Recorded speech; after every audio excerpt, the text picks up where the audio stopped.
To Anna's father, the crystal skull was the strangest trophy in a lifetime of adventure. Mike Mitchell Hedges, explorer and celebrity of the 20s, was a man who'd take on a crocodile before breakfast and before donning his trousers. Primitive tribes offered him their choicest brides and hailed him as a god. And using only a rod and line, he reeled in some of the great and monstrous creatures of the oceans. In 1924, in British Honduras, he found his buried city, Lubantun. Mitchell Hedges believed it was part of the lost Atlantis. With the local people, the Maya, he cleared the jungle from Lubantun's pyramids and platforms. On the last of these expeditions, he brought Anna, his adopted daughter, to the city. It was on her 17th birthday that they first glimpsed the crystal skull amidst the fallen stones. For days we kept seeing something shining through the stones where the sun was giving. And of course we were anxious to get to that one spot. I went to pick it up because I had smaller hands than the other people did. And I picked it up and showed it to my father. And he just couldn't believe that we found this beautiful crystal skull. As you see, it's got all the little lumps that you have on your own head. And if you look deep down in the eyes, you'll see sockets down in the eyes. And the jaw moves like a human jaw. Almost from the day of its discovery, this, the largest worked gemstone in the world, has been a mystery. Thomas Gann, who was there, and Lady Richmond Brown stayed silent. Mitchell Hedges simply said, "It is the embodiment of all evil."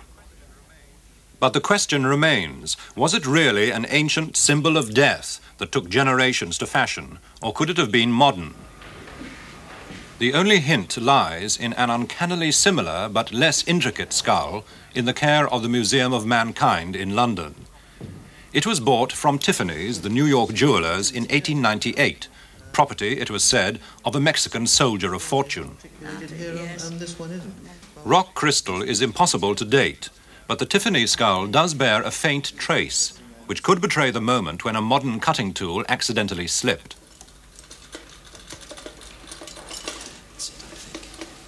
The tests begin on the Mitchell Hedges skull. It is weighed in water and in air. The result, it's genuinely pure quartz rock crystal. Oh, that's very nice indeed. 2.65, which is just what it should be. So that's absolutely grand. There are no telltale scratches on this flawless surface to help top gem expert Alan Jobbins date the Skull of Doom. We see no positive evidence on it that metal has been used. There's no positive evidence of that, but it may have been very skillfully concealed. It's a skillful, sophisticated job. If it's made by primitive people, it's absolutely amazing. Because the standard of workmanship is absolutely first class. It must have taken anybody who made this a very considerable length of time, even if he were using modern diamond tools and every modern device that was available to him. The most likely source for quarrying such a large and immaculate block of crystal would be Brazil. But where and when it was worked are pure guesswork. Whether it was worked in Honduras or Mexico, or whether it was worked in Europe or Japan or China, I wouldn't care to say. I just wouldn't.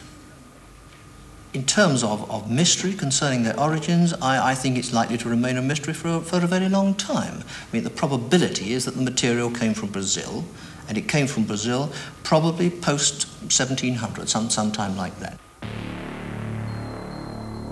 But Alan Jobbins' theory is one with which Anna Mitchell Hedges totally disagrees.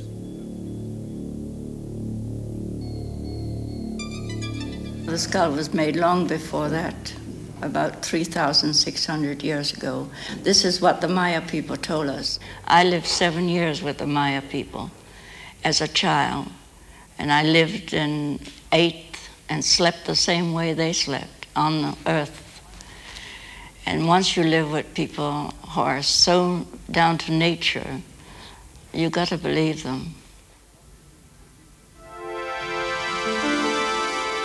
But what are we to believe about the strange vitrified forts of Scotland? The Iron Age hill fort of Tapo North, more than 1,800 feet up in the hills of Aberdeenshire. Ian Ralston is one of countless archaeologists who have climbed to this cold summit, seeking to explain why the fort's high walls are built not of loose stones, but strangely of melted rock. Rock that will melt only at furnace heat, more than 1,000 degrees centigrade. It's absolutely solid. In places one can kick it, it won't disintegrate. It's as if it's cemented together. In fact, what appears to have happened is that at some stage, presumably with great heat, the rocks have melted, or at least partly melted. And here, for example, we can see one bit where the rock has gone really glassy. It's been absolutely molten here at some stage.